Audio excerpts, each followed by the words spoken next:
আমি এক গল্প আপনারা অনেকেই শুনেছেন, যেটা হচ্ছে সেই কক্সবাজার জেলার টেকনাফের মাতিন কূপ।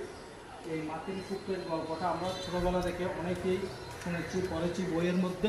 আজকে আমরা যেটা আমি সশরীরে টেকনাফ থানার এই মাতিন কূপটা দেখার জন্য এসেছি। এটার সংক্ষিপ্ত ইতিহাস হচ্ছে ধীরাজ ভট্টাচার্য। ধীরাজ ভট্টাচার্য নামে একজন পুলিশের সাব ইন্সপেক্টর ছিলেন। তার বাড়ি ছিল যশোর জেলায়। উনি এখানে সাব ইন্সপেক্টর হিসাবে কর্মরত ছিলেন। এখানে থাকা অবস্থায় টেকনাফের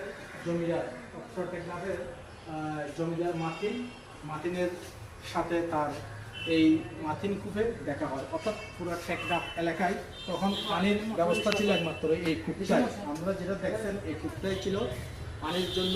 তখন বিভিন্ন এলাকা থেকে বিভিন্ন জন পানি নেওয়ার জন্য এখানে আসতেন।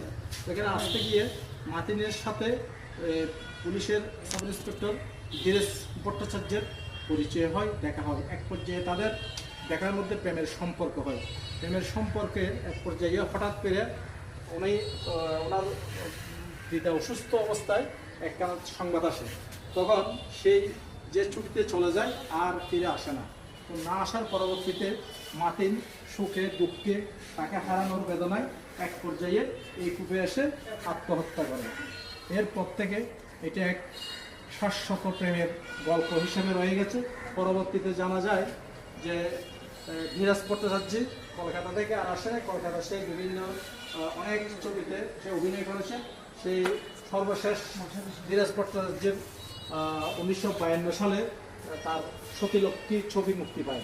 অর্থাৎ ধীরাজ ভট্টাচার্য অভিনীত বেশ কিছু ছবি সে ওখানে করে। অর্থাৎ 1925 সাল থেকে 1958 সাল পর্যন্ত উনি এই অভিনয়গুলো করেন, বিভিন্ন ছবিতে অভিনয় করেন।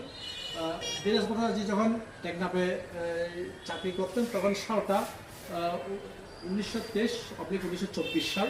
এই সময়কার মধ্যে উনি এখানে চাকরিটা করেছিলেন এবং তার সেই বিখ্যাত প্রেমের কাহিনী অর্থাৎ মাতিন কূপ। সেই মাতিন কূপ আমরা যেটা দেখতে পাচ্ছেন, এটা হচ্ছে আমরা যদি কক্সবাজার জেলার টেকনাফ থানায় আসলে আপনারা এই মাতিন কূপটা পরিদর্শন করতে পারবেন, দেখতে পারবেন এবং এক জীবন্ত প্রেমের গল্প যা এতদিন পরে আসছেন এখন সচক্ষে দেখতে পারবেন আপনারা। ধন্যবাদ সবাইকে।